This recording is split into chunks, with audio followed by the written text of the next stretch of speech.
Hey everybody, welcome to our second little episode here with Melissa. Want to thank you guys again for joining us. Thank Melissa for bringing all of her knowledge to us.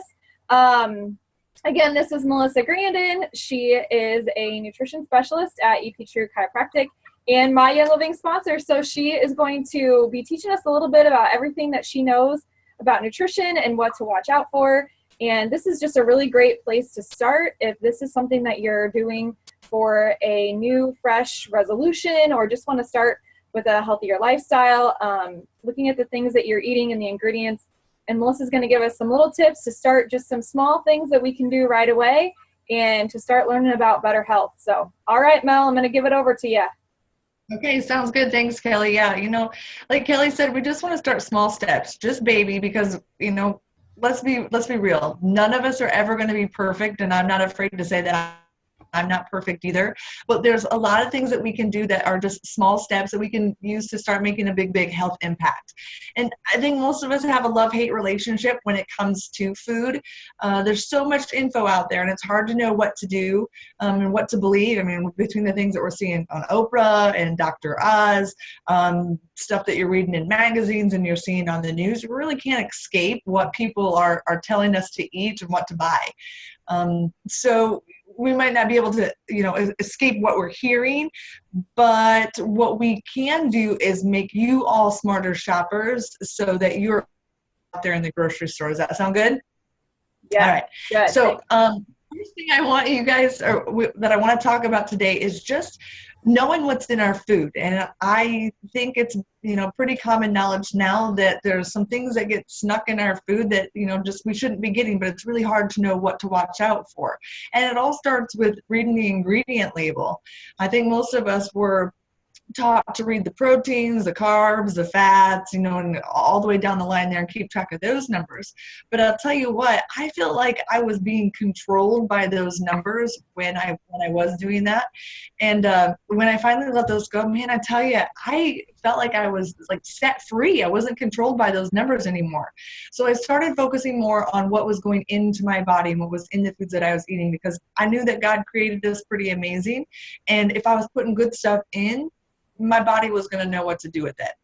So first step, reading the food label. So I got a food label here that we're going to kind of walk through. So this is for kind of, one of those popular Nutri-Grain bars. First of all, if we look at the outside of it, we've got some pretty slick marketing here, and I personally know a marketing guru. They do a really good job of making us want to buy things. And you're looking at the outside of the box and it's saying no high fructose corn syrup and Nutri-Grain, making you think that it's all nice and healthy for us. And it's got berries in it. We know berries are good, right? Well, here's the tricky part. You turn the label over, we're looking at the other side.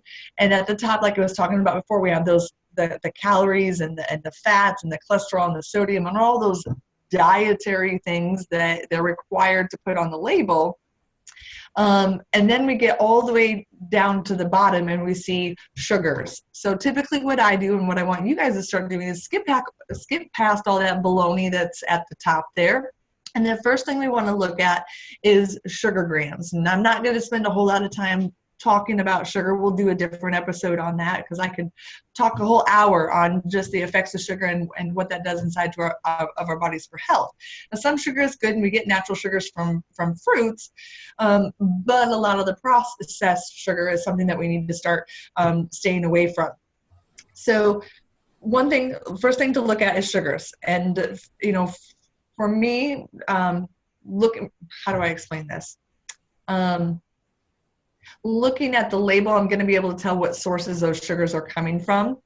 And the second thing that we'll look at too is the serving size.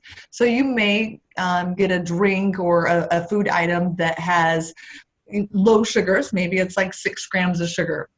And then when we go back up to the top and we look at the serving size, we see that serving size is only 1/4 cup.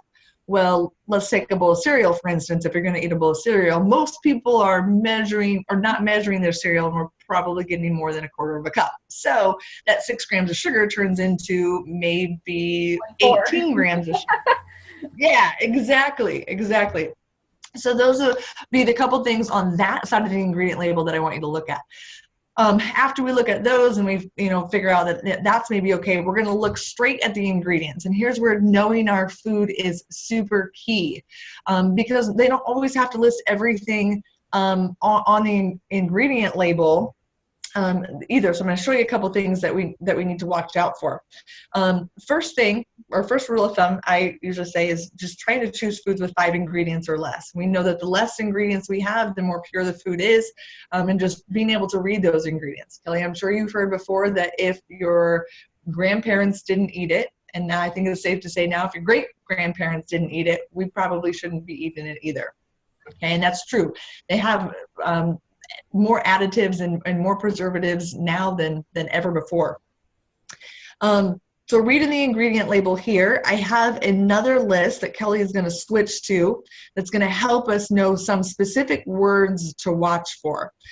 And on this ingredient list, you can see that there's probably about 20 ingredients in there.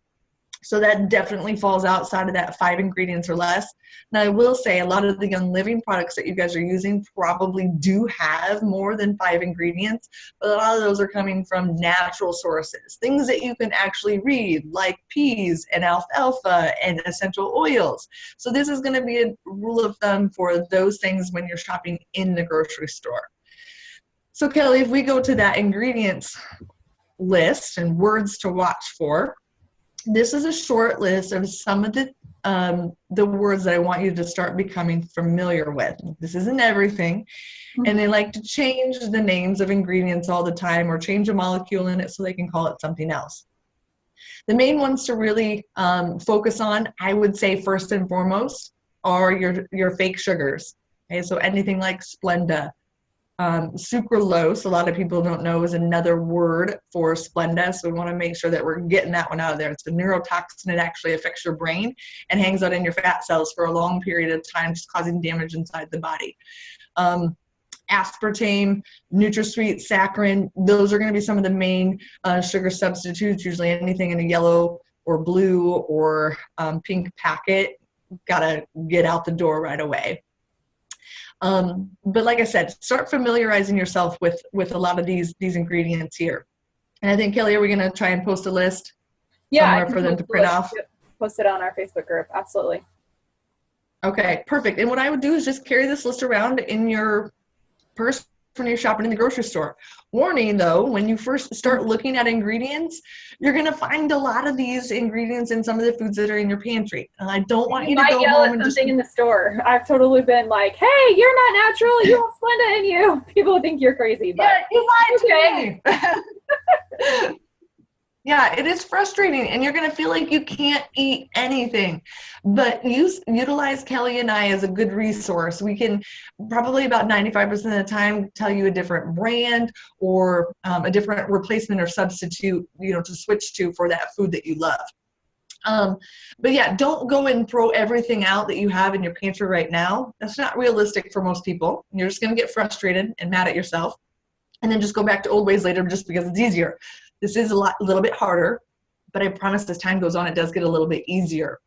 So when you start using, or when you use something up that has maybe one of these ingredients in it, let's try and find a better replacement for it. When you're in the grocery store, I'm sure you've heard before, shop the outside of the aisles. That's typically where most of the fresh food is. If you pick up an apple or a piece of broccoli, how many ingredients are on that food label? There's no label. One, right? An apple. Yeah, that's right. You won't find one there. So those are going to be some of the better products for us to choose. But we know that it is, we are going to have some of these foods in our pantry, and we just want to make sure that you guys are knowing what to watch out for. So we have some action steps for you to work on over the next 30 days or 60 days or throughout this challenge, and hopefully we can master these. But the first one is just choose 2 or 3 foods over the next month that we can find a better replacement for.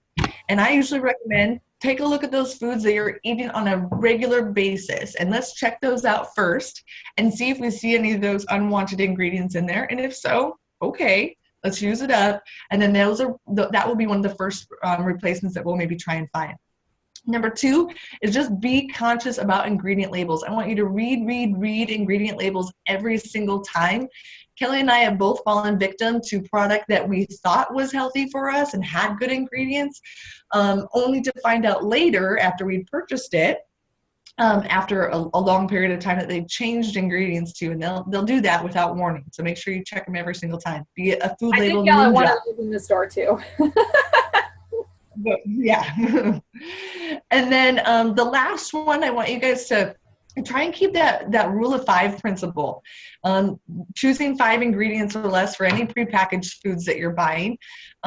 Like I said, we're not going to be perfect, but if we can start doing a little bit better, these small changes are going to make a huge impact on our health. So it's possible. It's going to take some time. Utilize your resources, but you guys all have the tools at your fingertips to be able to make this happen and make this stick as a new lifestyle. Absolutely. All right. Thanks, Melissa, for coming at us tonight. And as always, guys, make sure that you're sending us your questions that you have. We want to make sure that we're getting you the type of information that's useful for you. And yep, send us your questions. Let us know if you need anything. I have several friends who send me screenshots from the grocery store of, hey, is this okay? And sometimes I'm like, I don't even know what it is, like you can tell by the ingredients and stuff. But usually I can pick stuff out in the first couple, just that sucralose sneaks up on people a lot. So anyway. Yeah, it truly does. Yeah. I think, Kelly, if they could just post screenshots of things to your Facebook page and we can take a look, that way everybody can see. Yep, absolutely. That is definitely okay. Yep. Mm-hmm. All right. Cool. Well, we'll tell you good night, and thanks everybody for watching, and we will be back with you soon. Thanks, guys.